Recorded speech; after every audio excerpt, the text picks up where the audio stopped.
I'm Rosa Corey, and I'm from the United States, California. And my topic, what I speak about, is one of the most vitally important issues of our age, and that is United Nations Agenda 21, Sustainable Development. It is the inventory and control plan. Inventory and control of all land, all water, all minerals, all plants, all animals, all construction, all means of production, all food, all energy, all information, and all human beings in the world. And this is a plan that was agreed to by 179 nations back in 1992. It's a United Nations plan. It's called the Agenda for the 21st Century. And so many of us around the world think that, well, sustainable development, it just sounds so great.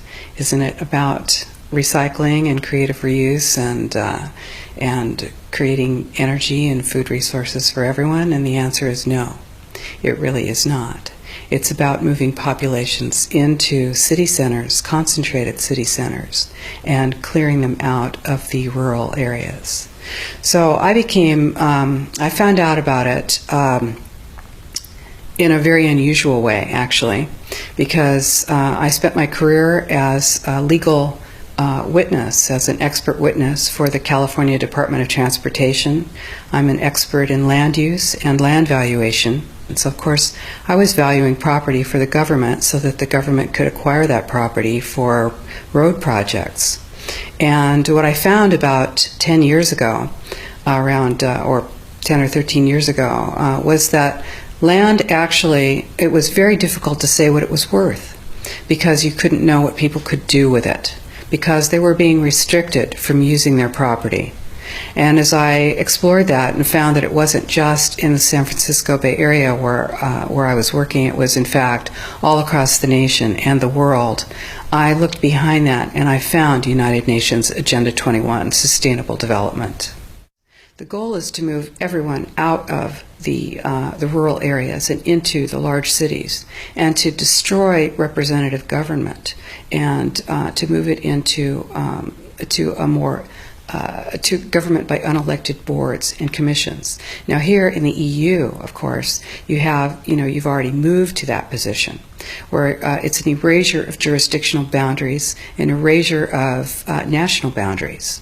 And that is the goal, because as Zbigniew Brzezinski said in 1995, you can't just impose globalization pell-mell as a total movement. You have to do it incrementally, and the way to do that is through regionalization.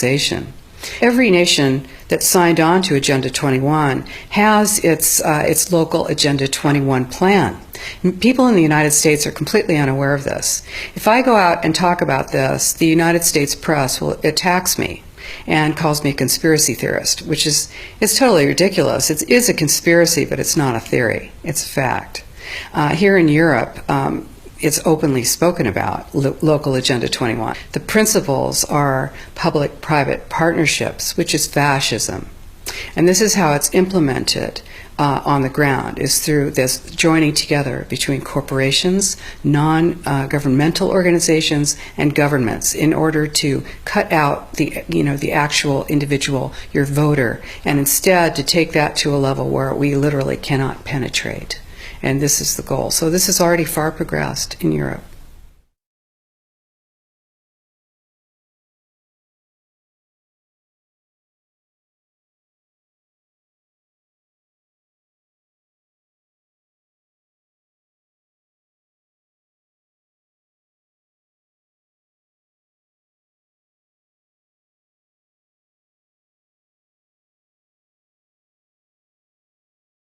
Right now in the United States, we are moving into massive regionalization.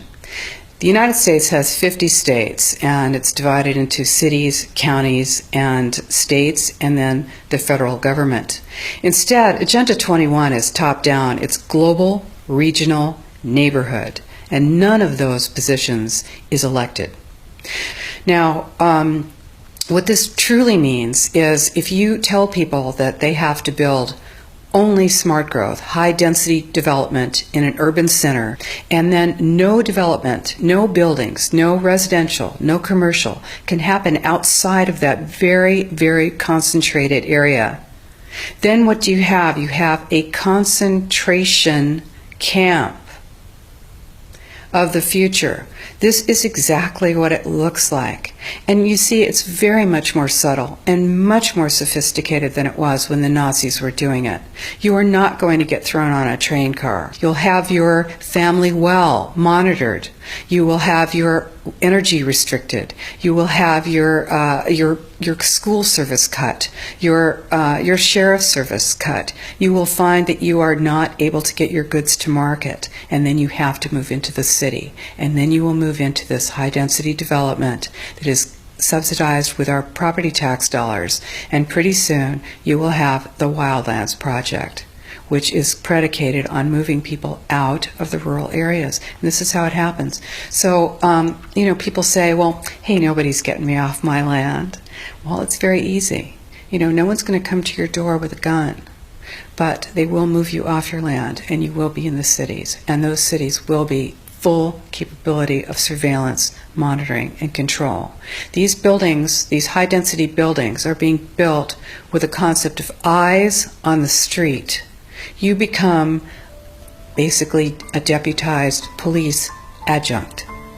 Your job is to watch the street. Your job is to watch your neighbor. The war on terror is a war on you. And we all know this. We feel it. This is why we need to stop it. So this is our plan, is to use the courts at this point and stop this plan. And we're working on it.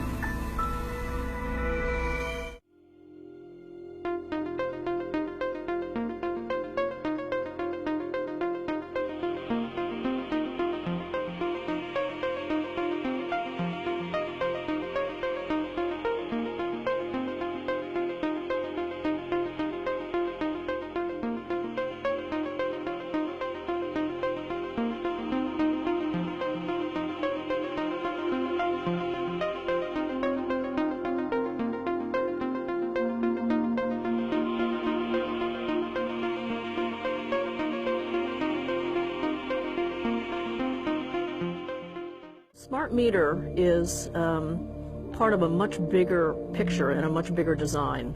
A two-way transmission device that ties into the larger smart grid plans that are being built out across the world. Ce réseau entièrement pilotable, c'est le réseau intelligent, aussi appelé Smart Grid, la combinaison d'équipements informatiques et électroniques pour piloter le réseau électrique. L'élément essentiel à ce système, c'est votre compteur électrique qui devient communicant. Grâce au Smart Grid, on pourra détecter une surtension liée à une trop forte production et y apporter immédiatement la meilleure solution. Soit en activant le fonctionnement d'appareils électriques, votre chauffe-eau par exemple, soit en passant un ordre de stockage à la batterie de votre véhicule électrique. En cas de sous-tension, ce même compteur donnera un signal de réduction temporaire des consommations du client. Cette nouvelle technologie dessine le profil des réseaux de demain. En France, ce sont 35 millions de compteurs communicants qui permettront de gérer cet équilibre entre les productions et les consommations. Un réseau piloté au service de tous, capable d'intégrer et d'accompagner nos usages actuels et futurs de l'électricité.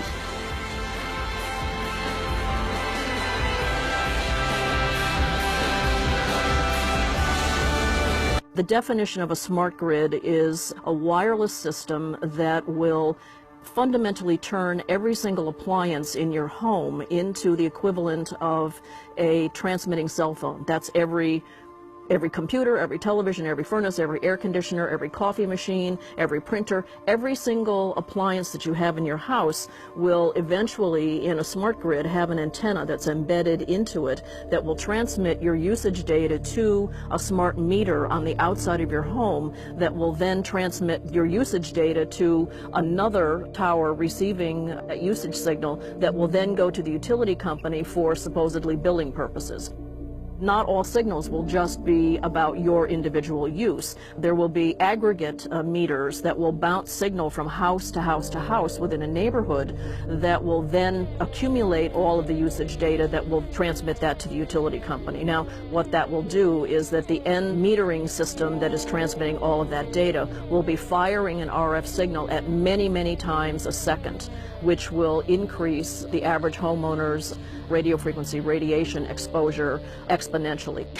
Et c'est aussi l'accès à de nouveaux usages. Donc ce compteur dit intelligent, c'est vraiment aussi un projet de société derrière une filière technologique créatrice d'emplois, puisqu'on estime à 10 000 emplois le nombre d'emplois potentiels sur la fabrication, mais il y a aussi l'installation, il y a l'entretien, il y a les nouveaux usages qui vont être portés par ce compteur intelligent. Et donc ce que je souhaite, par la loi de transition énergétique, mais aussi par la mise en mouvement des filières industrielles et de nos savoir-faire, accélérer l'objectif. Notre objectif, là, c'est 3 millions de foyers donc équipés en 3 ans. On va essayer d'aller plus vite, puisque normalement 80% des foyers doivent être équipés en 2020. Normal cell walls, fairly separated and looking healthy. So after 2 minutes of exposure in front of the smart meter at about 1 foot away, we see a totally different story. Sample 1, you can see a lot of degradation in the cells. The cell walls have been broken, and you see changes in the cells which are called mycoplasma. It shows a mutation to the cell. In the second sample, we see a different type of degradation to the cell membranes. You can see a corrugation here. This is called bottle cap formation, and it's known that this occurs due to oxidation or exposure to free radicals. So this third subject, when we did her sample, she had to be pulled away from the meter after 45 seconds because she complained about an increasingly severe headache. And here you see a phenomenon called rouleau, where the red blood cells are stacking up, which makes it very difficult for the blood to deliver oxygen to the tissues as they would be their normal function.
I'm Melissa Melton reporting for Infowars.com. As Agenda 21, the United Nations plan to take control of the world from the local level up, grows across America under the guise of the Green Movement, our national sovereignty, our personal freedom, and our very way of life is under attack. What is Agenda 21 for new listeners? Why is it important? And what are the new big developments? I mean, is it safe to say the battle is joined right now, Rosa? For people who don't know what Agenda 21 is, it's not what is Agenda 21, it's almost what isn't. It is the blueprint, it is the action plan to inventory and control all land, all water, all plants, all minerals, all construction, all animals, all means of production, all energy, all information, and all human beings in the world. It is a completely comprehensive plan, it's global, and it's implemented locally. Agenda 21 highlights include the destruction of the family unit in the name of sustainable development, with people being forced to live in tight, compact cities and high-rise stack-em and pack-em apartments no bigger than this 16 by 16 foot space. This map, entitled Simulated Reserve and Corridor System to Protect Biodiversity, illustrates how the UN's Agenda 21 plan would work in the United States. Under this takeover, all personal property rights would cease to exist. The red zones, which make up the map's majority, will be mandated for little to no human use. The yellow zones are buffer zones for highly regulated use. Only in the scant green areas is any normal human use allowed. The tiny black dots are the dense megacities, where transportation will be tightly controlled, freedom will be restricted, and people will be packed in like sardines, living in tiny 275 square foot units amounting to little more than jail cells, all in the name of saving the earth.